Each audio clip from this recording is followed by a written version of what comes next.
So negotiating is a learned skill set, in my opinion. And it's a learned skill set that I feel a lot of realtors don't do well. And the reason they don't do well is one, there's not a lot of training on it. Two, we maybe don't take the time to practice it. Three, a lot of agents think that negotiating is raising their voice or getting angry, or, who's ever had that happen? You're negotiating a deal and the other agent, maybe you offer a price a little bit less, and the other agent takes it extremely personal and they start getting angry on behalf of their client, even though maybe their client wouldn't be angry, right? Like, who's had that happen before? I think we've all experienced it at some point where the other agent thinks that if they talk louder or try to talk over us, that makes them the stronger negotiator, when in fact that is not the truth. So let's get into this a little bit.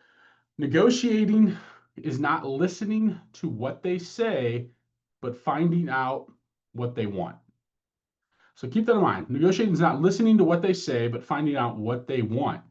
This is the secret. Knowledge will give you standing and will help you understand what people really want. It's not always about what they say. It's kind of the underlying intention of what they want. What is the reasoning or why behind they want? Because ultimately, in a real estate transaction, our goal is the same goal as the listing agent or the buyer agent, whoever we're working with on the other side. And that is to help our client achieve their goal of buying or selling the home. It's not always to get them the best price. It's not always to get them the best terms. It's to get them the house, typically. Our clients come to us because they want to buy a house or they need to sell a house, whatever the case may be. And that's our goal then, is to help them achieve that goal. So our man Al Capone says you can get much further with a kind word and a gun than you can with a kind word alone. Well, fortunately or unfortunately for us, we don't have guns involved in the real estate transaction. So Al's advice here doesn't really apply to us, but I just thought it was kind of funny. So for us, because we can't strong arm people like maybe Al Capone or the mafia did, we have to learn to be more skilled negotiators. And the way we do that is, one, getting on this training, two, through practice. But also keep in mind, an objection is a question in the mind of the customer that remains unanswered. You need to answer their question. Now, I think this is super important for us to kind of take a moment and look at.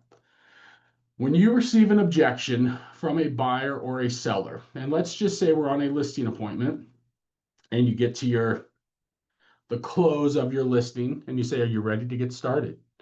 And they say, "We need to think about it." Who's had that happen before? Anybody online here? Who's had that happen? We need to think about it. All right. It's probably happened to all of us at some point. And Leo looks like, yeah, we're live now on Facebook. So cool. Hey, So if real you have quick, questions, you guys, my chat's disabled, and I don't know if everybody else's is or not. let's get that enabled. Thank you, Vince. Appreciate that. Sorry.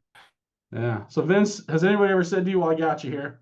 We need to think about it, Vince. No, they never say that. No, they Yes, just they agree with always you. say that. Vince is the closer, right? Yeah. No, right. They all do, right? It happens all of the time. Yeah. We need to think about it. Now, keep this in mind. That is an objection. A lot of people think that, oh, they're just supposed to say that. They need to think about it. But ultimately, that is an objection. And as my slide here says, an objection is a question in the mind of the customer that remains unanswered. You need to answer that question. So something I used to like to say on appointments, "Are you ready to get started?" They would say, "Well, we need to think about it." Totally understand you need to think about it out of curiosity, and then I would not say out of curiosity, I'd say, from my standpoint, typically when people tell me they need to think about it, it's because I haven't done a good enough job explaining everything I do to get homes sold. So out of curiosity, what's stopping you from moving forward with me today? Right now, that might be an uncomfortable statement if you haven't practiced it. Again, it's a script. And then they would say something like, "Well, we feel your commission's too high." And I would say, "Okay, no, I totally understand and can appreciate you feeling my commission's too high, or compensation, whatever you want to call it these days. Out of curiosity, other than compensation, is there anything stopping you from moving forward with me today?" Now, why do I ask that? I ask that because I want to isolate any objection. I don't want to go in and try to address my compensation objection and then for them to say, "Well, we're also going to interview 7 other agents." Well, we're also going to, my sister's probably going to list the house, whatever the case may be. I don't want to, I want to isolate the objection to see if that's the only reason that's stopping them from moving forward. And if they say yes, yeah, other than compensation, that's it. And then I'm going to move into my compensation scripts. All right. Another agent said they could do it for 2%, 1%, whatever the case may be. But again, it's asking questions to uncover um, objections that they may have or unanswered questions that they may have. All right. We need to think about it. Totally understand. What's stopping you, just out of curiosity, what's stopping you from moving forward with me today? Well, another agent said they could do open houses. Okay, great. Whatever the case may be, we want to get to that to uncover that. Again, you're negotiating with buyers and sellers on appointments. Keep that in mind. But that's one way I used to utilize a lot to get them to move forward with the process, to go ahead and sign with me. And keep in mind this too. I used to have, not saying it's right, it's just what I did and it worked well for me. I used to always go into a listing appointment and say, if I don't walk out of here with a signed agreement, they're going to hire somebody else. Now, was that always true? Did I get agreement? For one, did I get agreement signed 100% of the time? No, absolutely not. When I went into it with that mentality and mindset, though, and started asking better questions at the close and not just saying, okay, let me know, thank you, my conversion went up drastically. I started to convert way more appointments. But also, when I went into it with that mentality, it allowed me to push a little bit more, not being overly pushy, but to ask more questions. And a lot of times too, I find that a lot of us just we don't ask for the business, and that's why we don't get it. We just say, okay, yeah, thanks, let me know. Hope you hire me. Right? Fingers crossed. But when we start getting more comfortable asking questions like this throughout the process, it tends to work a lot better. So just keep that in mind. Some things there I think you keep in mind. Now, negotiations, he who cares less wins. Right? He who cares less. Now, what does that mean? Does that mean we don't care at all? No, absolutely not. We do care about the outcome for our buyers and sellers. What it does mean, though, is that we can't get overly emotional. We can't get, again, as I mentioned earlier, a lot of agents get overly emotional in the real estate transaction. They get angry, they start yelling, they start raising their voice, they start, it's just a lot, too much emotion is involved. So the point here is, one, as a negotiator, we have to remain calm, right? We have to remain calm. We have to not speak for our client, right? Because if a low ball offer comes in and we get highly emotional, oh, they're never going to take that, this or that, this or that, this or that, right? Like, don't do that. All right, take the offer, thank the seller or buyer, excuse me, thank you for your offer, and ask questions. Out of curiosity, how'd you come up with your price? Oh, I don't know. The buyer just wanted to offer that. That's what they felt like. Oh, okay. All right, we know what we're dealing with then with that agent. All right. So again, in negotiations, he who cares less typically wins. Now, let's talk about some negotiation tactics as we get into this. And again, if you have questions on this, feel free to unmute. If you're watching on Facebook, feel free to comment. If you want to jump on, if you're on Facebook and you want to watch it here, Leo, you want to throw the chat in there, the link to jump on Zoom as well. But let's talk about 9 negotiation tactics. Let's get into it. Tactic 1, the wince. The wince. Someone gives you an incredible look. Ooh. It can be intimidating. It's often accompanied by silence or even a grunt or moan. It can be intimidating if you don't recognize that it is a tactic in negotiation. Now, here's what I want to say too. Most people that you work with, most people are probably not going to be skilled negotiators. And what I mean by that is most of your clients are probably not going to be skilled negotiators. With that said, as you move into what I'll call upper price points, 2 million, 3 million, 4 million, people in that capacity typically negotiate on a daily basis. They may be running large companies, working for large organizations. Most of your clients, though, are not going to be skilled negotiators. However, natural reactions to things are also somewhat of a negotiation tactic. So somebody gives you the wince, right? Like, oh, it can be intimidating, often accompanied by silence or even a grunt or moan. It can be intimidating if you don't recognize that it's a negotiation tactic. I had a client back in the day, VP of a large steel company. He negotiated all the time, big contracts, armored plate division contracts with governments. Right? He was a skilled negotiator. He was tough, really tough, and this was early on in my career. Never studied negotiating, but I recognize some of the things he did to me. We're going to be talking about here today. This being one of them. I kind of looked at me like, what looked at me like I was stupid in a way. But that does happen. All right, so the wince is a negotiation tactic. The more we recognize it, the better off we will be. Silence. Tactic number two, never forget the power of silence, that massively disconnecting pause, which goes on and on and on and may last, and at last induce an opponent to babble or backtrack nervously. Silence is golden. What I would say is this: when somebody asks you, what is your compensation? And you say 3%, you pause. Don't try to sell it. Oh, it's 3% and this or that and this or that. Back when I was a newer agent, remember we used to go for 6% all of the time because we were offering buyer agent compensation. They would say, what's your compensation? What's your commission? And I would say it's 6%, but I can do it for 5. Right? I was nervous. I was unskilled. I didn't know what I was doing. I wasn't confident in my services and my abilities to get their home sold. I was negotiating against myself. I'd say 6%, and I would immediately counter myself without even letting them respond. And I would reduce my commission by 1%. All right. That's because I was not skilled at negotiating. Again, I wasn't comfortable talking about my commission. I didn't believe in the service I provided back then. I didn't believe in the value I brought to the table. And as I practiced and as I got better and as I became more experienced, and they would say, what's your commission? I would say it's 6%. The investment in my service is 6%. I'd pause just like that and I'd let them respond. And then sometimes they would say, oh, okay. Oh, yeah, seems high. Another agent said they could do it for 5. Right? Sometimes they would say, oh, okay, yeah, that seems normal, right? I thought it might be higher. That's about the average, right? Like what? Yeah, exactly. So my point here is the pause and silence can be golden in negotiating, where don't feel like we have to speak and speak and speak. The investment in my service is 6%. These days, the investment in my service is 3%, 3.5%, 4%, whatever it is you're charging, and then pause. Let them respond. All right, silence can be golden. It's one of the most important negotiating tactics, in my opinion, especially when it comes to things like negotiating compensation. Just pause and let them respond. You'll be amazed at how many people might respond and say, yeah, okay, sounds good. All right, but when we have that nervous energy or like we're unskilled, we tend to say, well, it's 6%, but like with that, it's negotiable. I might be able to do a little bit better. Again, negotiating against ourselves. So just keep that in mind. Silence is golden. Negotiation tactic number 2. Now, negotiation tactic number 3, the good guy, bad guy routine. So this happens a lot with couples. A lot of couples use the good guy, bad guy. When my spouse finds out about this, they will go crazy and they're going to find out when they find out about this commission rate. Who's had this one happen before? Oh man, when I tell my wife or my husband, all right, they're not going to be happy about this. The good guy, bad guy, they're kind of on your side, but the spouse is the one that's not going to be happy.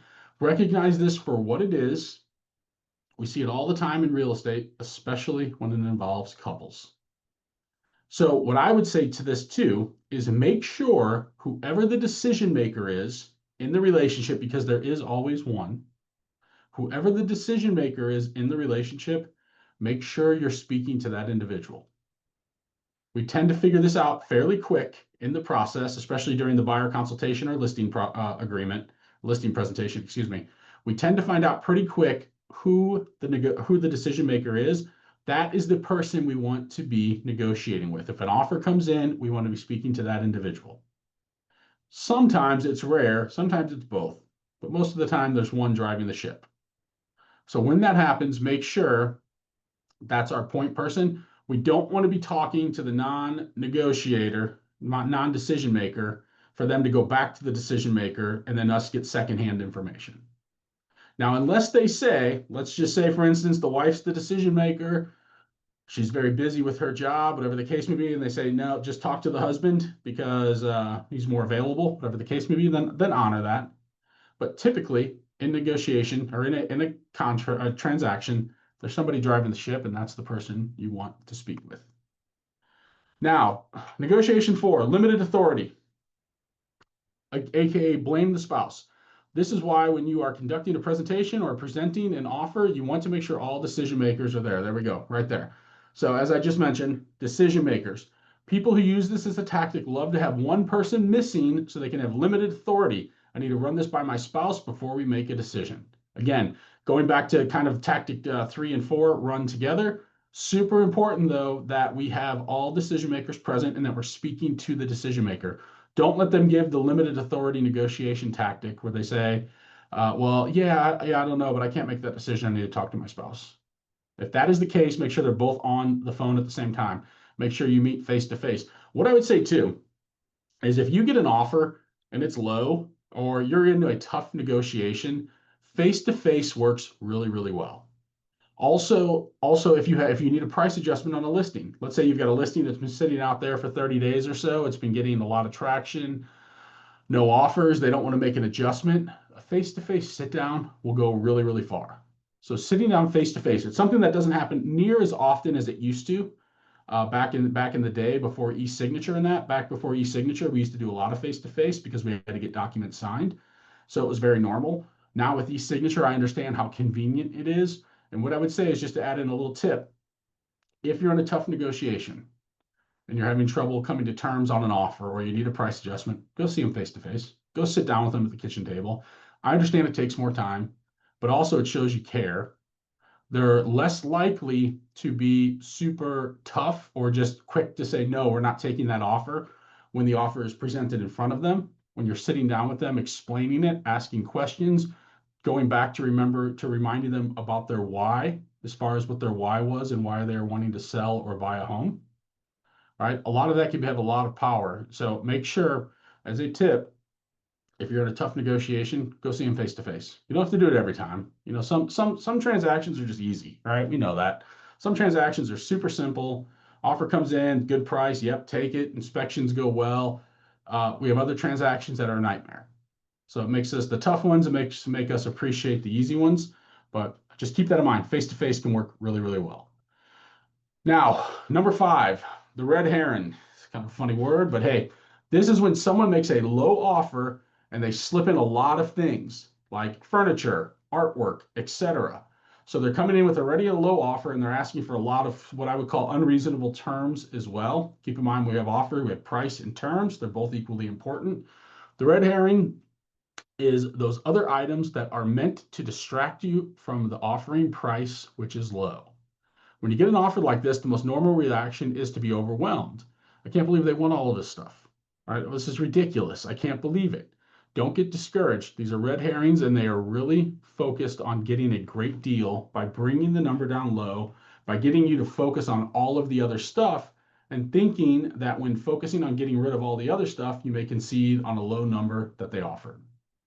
So keep that in mind. Low offer comes in asking for tons of things, furniture, like the theater chairs, right? A lot of personal things, which could play into an issue with the lender, of course. But they're asking for all of these things. Maybe they want big closing cost credit, whatever the case may be. And then we start to give in on some of these things, or we start saying, well, no, we're not giving that, but yes, we'll come down lower on price. Keep in mind, this is a negotiation tactic. That client I spoke about when I first started here, or earlier on when we just started, the VP of the steel company, he loved to do this.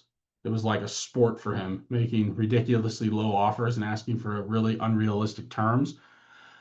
Did it work all of the time? No, but it did work. It did work. And so that's something too where the other agent would get super angry at me. What kind of offer is this? I can't believe this. It was a tactic. All right. It was a tactic that he was really good at.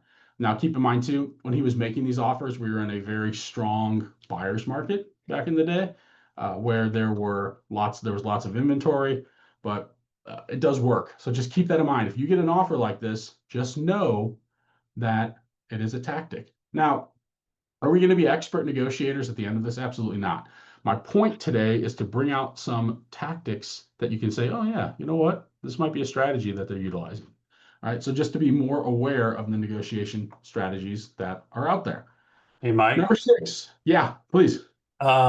So just clarification. When this guy would give a low offer, but he would throw in a lot of things like, I want this and I want that and I want that.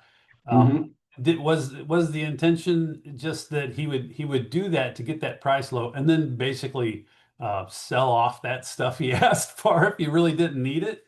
or what was? Yeah, I mean, yeah, a lot of times they would like say, no, we're not giving this or giving that. But then, yeah, if he did get it, he would be like, yeah, he'd just figure out what to do with it at that point. So Okay. he bought several personal homes with me, but he also was buying a lot of investment properties as well. Yeah. So a lot of times, like he would go lowball properties that were still occupied or that the tenants were in as well. And he would just ask for like pretty unrealistic terms in a lot of ways, but then they would succeed on price, which was ultimately his goal anyway. All right. So They're you like, well, we're start not doing this, negotiating. this, this, this, and this, but we'll come down, 20 grand on price or whatever the case may be. So he would just Gotcha. throw in a lot of stuff in his offers.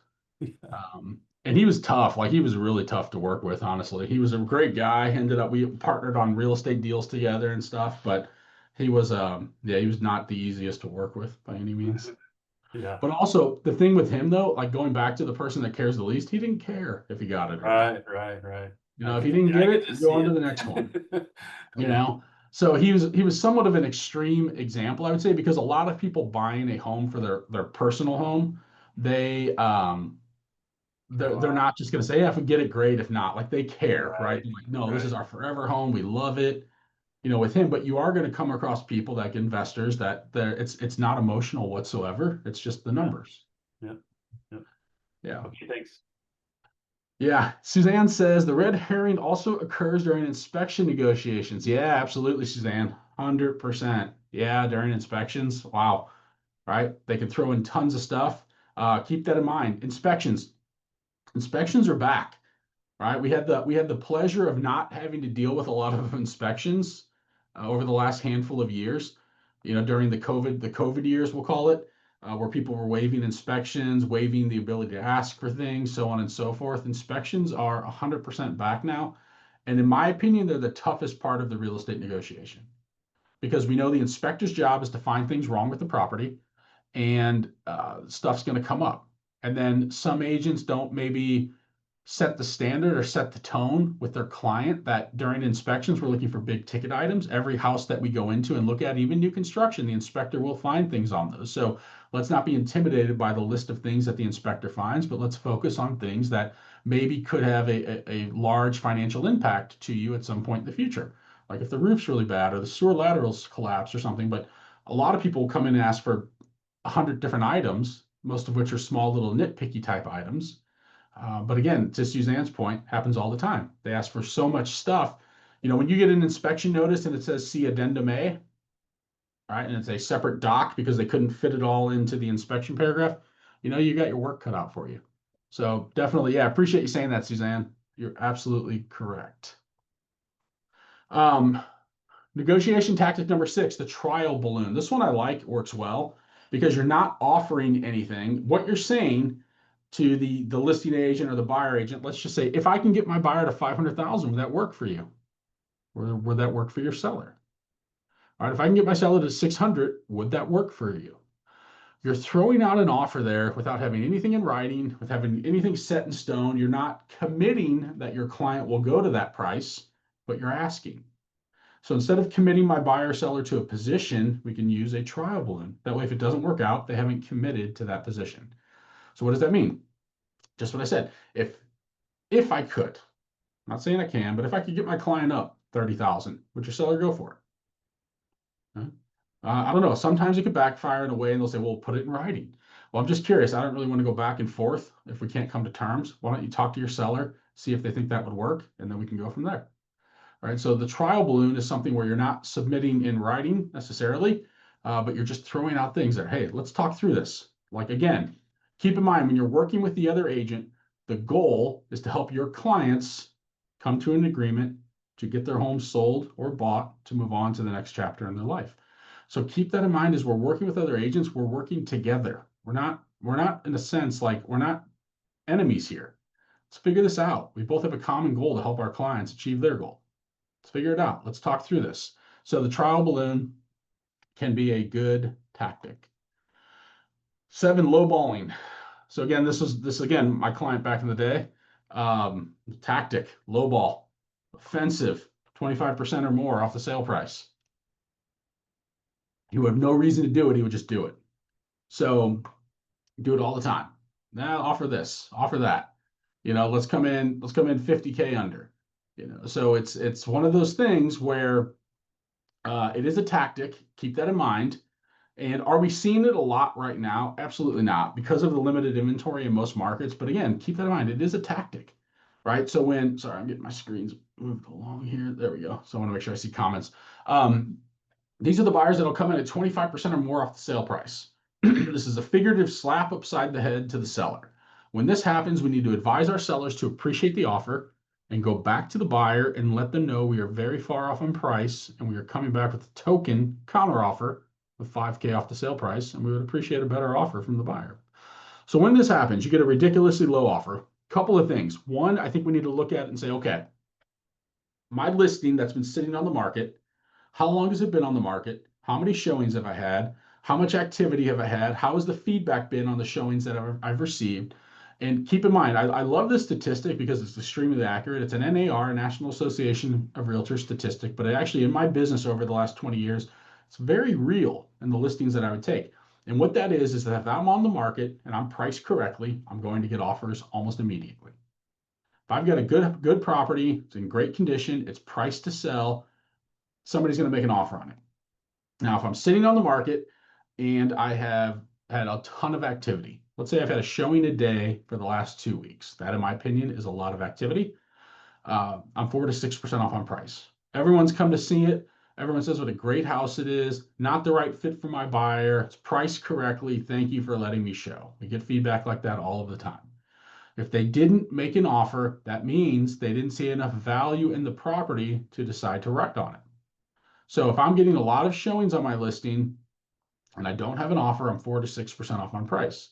If I'm getting low showings, maybe I only have 2 or 3 showings in the first 2 weeks, I'm 6 to 10% off on price. And if nobody's coming to see it and I'm only getting online views, I'm 10% or greater on price. So keep that in mind.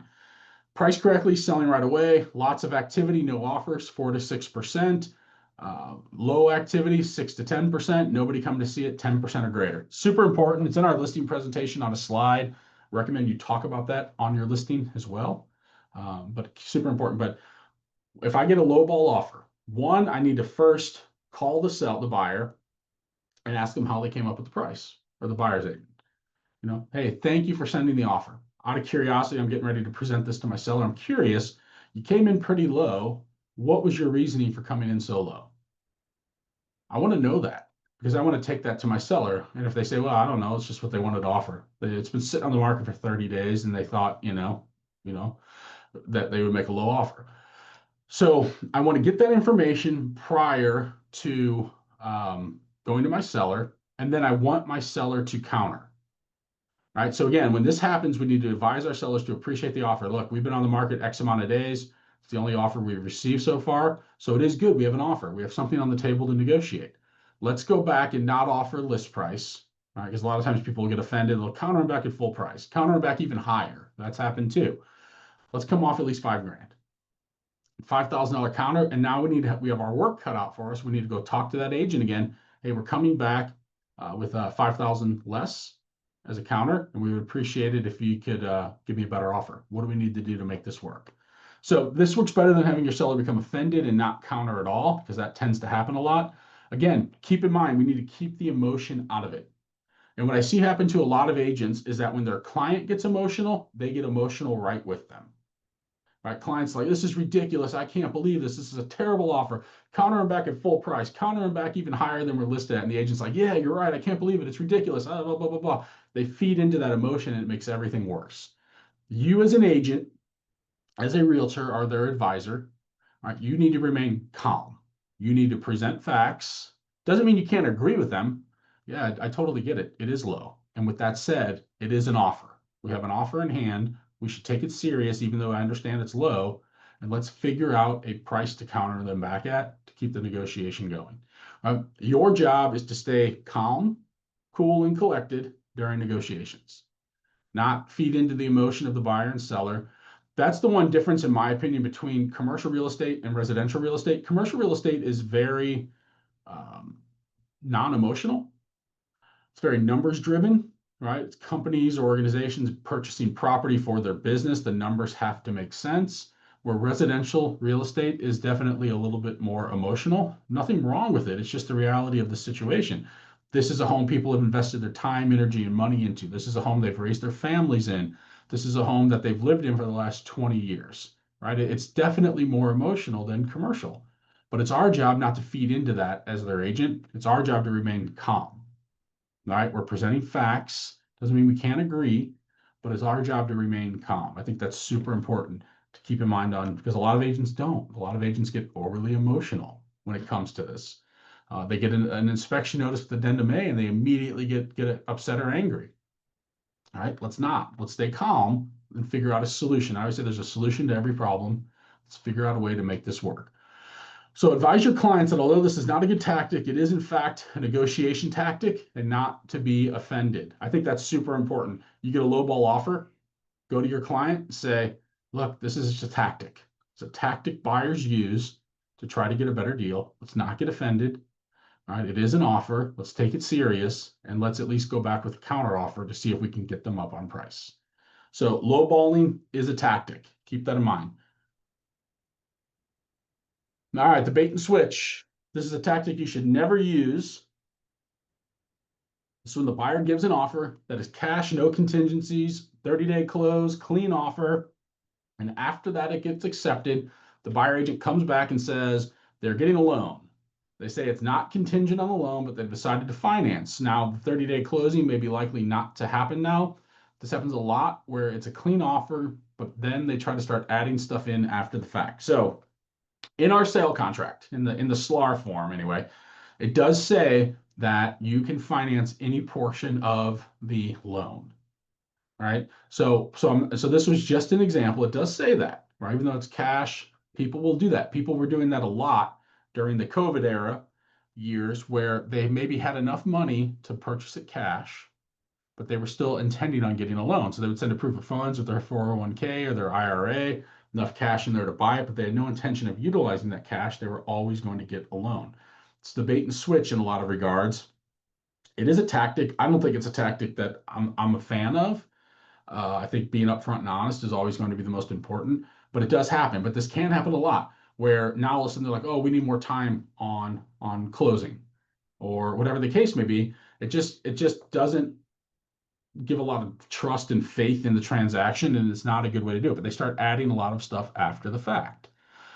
One thing I want to mention too in the bait, not even necessarily the bait and switch, but keep this in mind too. When it comes to personal property, right? When the buyer starts wanting a lot of stuff with the house, where they want, the pool furniture, not just the pool equipment, but all the furniture out there. They want the basement furniture. They want this or that. Always best to keep that separate from the contract. Let's focus on the price of the house, and then we can negotiate price on the furniture. Don't try to do it all at once.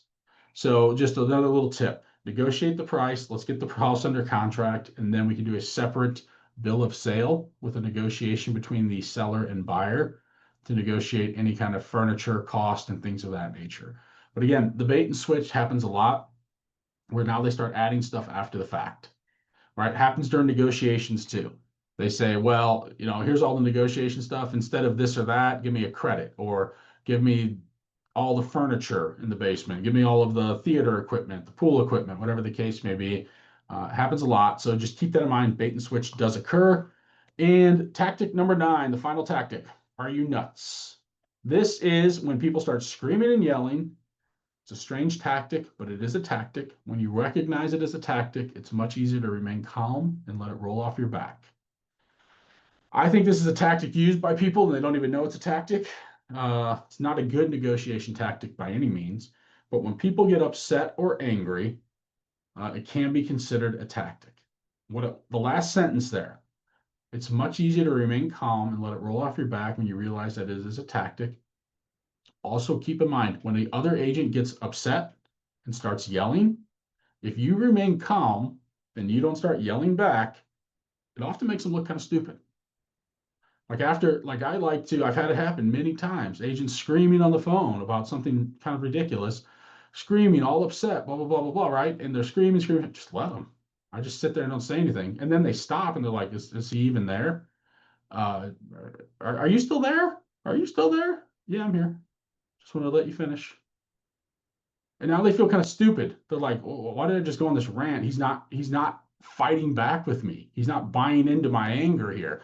They start to feel kind of dumb. And so I'm not saying I'm not here to make people feel dumb, but I am here to be a negotiator, a professional, and help my clients achieve their goal.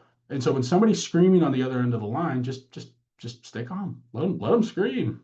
Let them finish. All right. And then when they finish, you say, okay, great. Let's figure out a way to make this work.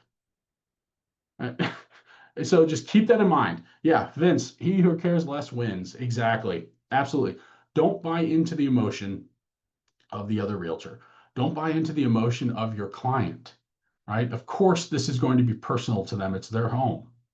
All right. But again, it's not our job to get emotional with them. It's our job to remain calm.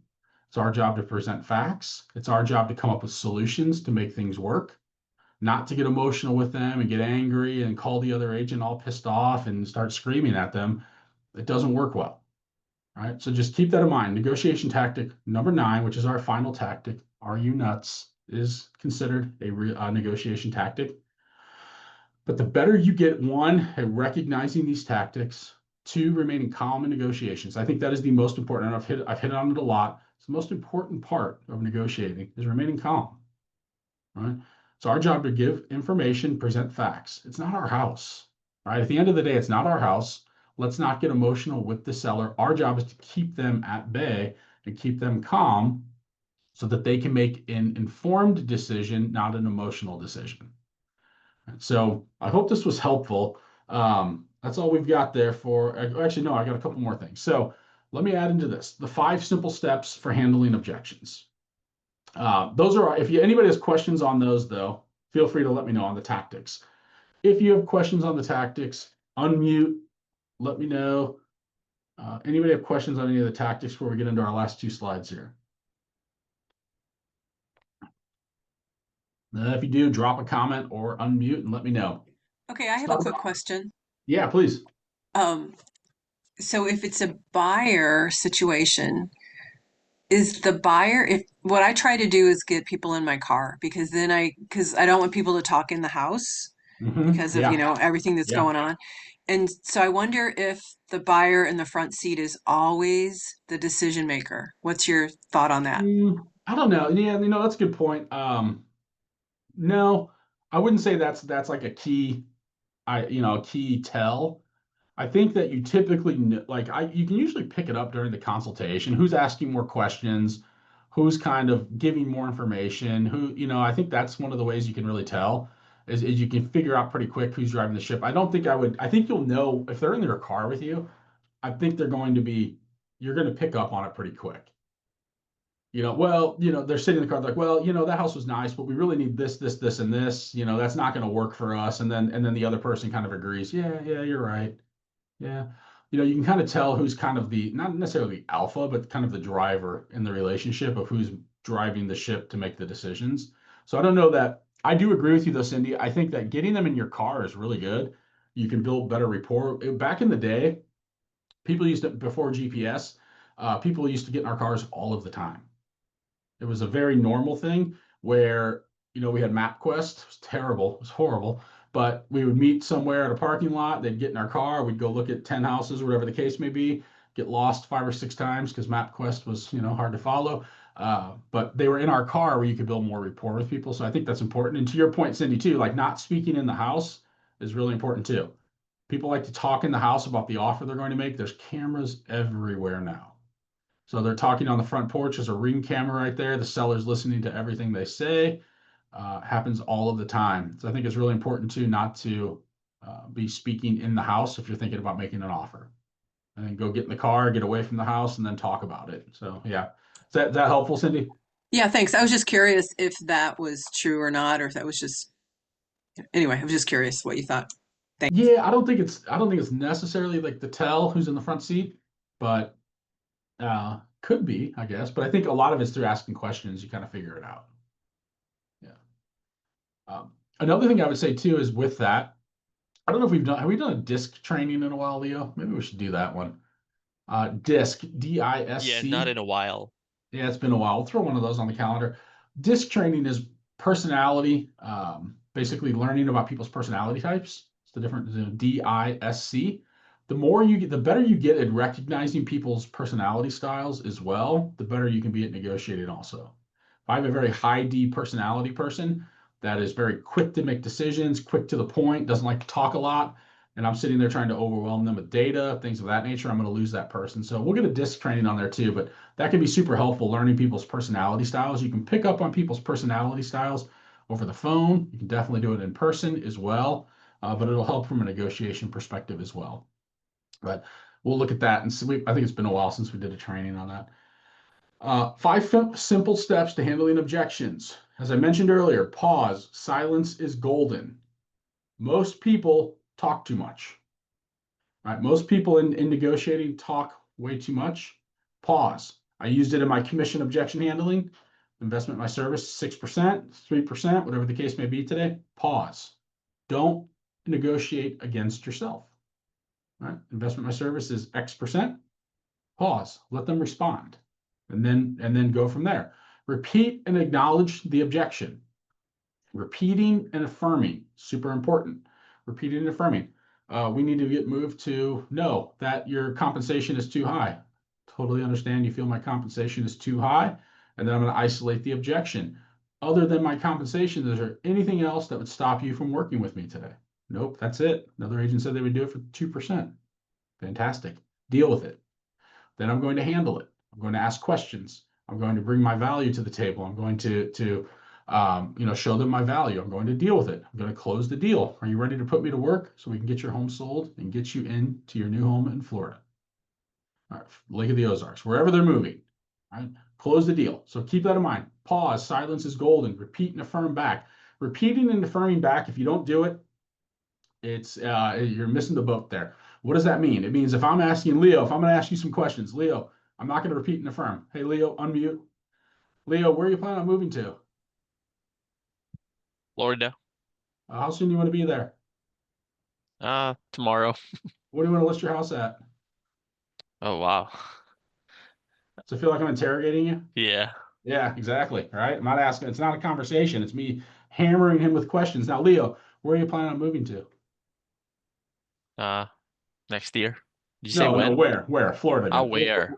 Yeah, Yeah, where are you planning on moving to? in Florida. Oh, fantastic. Florida's a great place. What's taking you to Florida, Leo? Uh, I feel like that's the best place for me and my wife. Yeah, that's a great place. I know a lot of people that have moved to Florida and they love it. Out of curiosity, Leo, how soon are you wanting to get to Florida? Maybe when we get this property sold. Okay, so getting this property sold is the only thing stopping you from getting moved to Florida? That's the major part of it. Okay. See, more of a conversation. Leo, I'm Yeah. asking Leo a question. He's answering, and then I'm repeating back what he's telling me. I'm repeating and affirming. All right. It's going to go a lot further where you're going to end up building better rapport with people. All right. It's going to relax and make the conversation more comfortable. It's not going to feel like an interrogation where I'm just hitting him with question after question after question after question. I did script practice with an agent a while back, and they were just hammering down the list of questions. Right, zero rapport, zero repeat and affirming. That conversation was going to go nowhere. So keep that in mind. Repeat and affirm. Isolate the objection. When an objection comes up, keep in mind an objection is a question unanswered in the mind of the individual that you're negotiating with. So it's just a question, an unanswered question in the mind of the buyer or seller. I'm going to handle my objection then. I'm going to isolate it. I'm going to deal with it. I'm going to close. So 5 simple steps in handling negotiation. And then let's talk about the negotiation mistakes. Number 1, the biggest negotiation mistake is never assume. Never assume you know what the other person wants. You have to find out what they really want by asking a lot of really good questions. Probe for needs and motivation. What do you really want? Why do you want this? The why behind the why. Never assume. When you receive an offer and it's a low offer, never assume your seller is not going to take it. Happens all the time. Agents say, my seller's never going to go for this. This is ridiculous. They're never going to take this. They didn't even ask their seller. And then they call their seller and the seller's like, sure, take it. We need to sell this. We need to get moved to Florida right away. All right. Like never assume. Negotiation mistake is never assume. So never assume you know what the other person wants. But our job is to fully understand what is important in this real estate transaction to our clients by asking the right questions. It's not always price. Right? Sometimes sellers, it's not always price. They're like, we need to get this house sold and we need to do a seller lease back for 90 days. That is the most important. That's even more important than price, is we need to stay in this house for 90 days, but we need our cash out of it. All right. So we need to know things like that. And the way we know things like that is asking really, really good questions. But that's the negotiation mistake, I would say, is never assume. That's all we got for today. I hope that was helpful. Short and sweet one today, but appreciate everybody being on. If you have any questions at all, feel free. I'm going to hang out here for a few minutes. I will gladly answer any questions that you might have. But again, keep that in mind. Go back, rewatch this, grab the slides, take screenshots, but just keep in mind the negotiation tactics. The better you can start to recognize them as actual tactics, the better you're going to be as a negotiator. Again, we're not going to become expert negotiators on a 30-minute training or 45-minute training, but we can start to pick up on cues for that other people might be utilizing in negotiation. We might be able to take that to our client and say, look, this is just a tactic. Let's not get emotional or upset about this. I understand this is a tactic that people use in negotiating.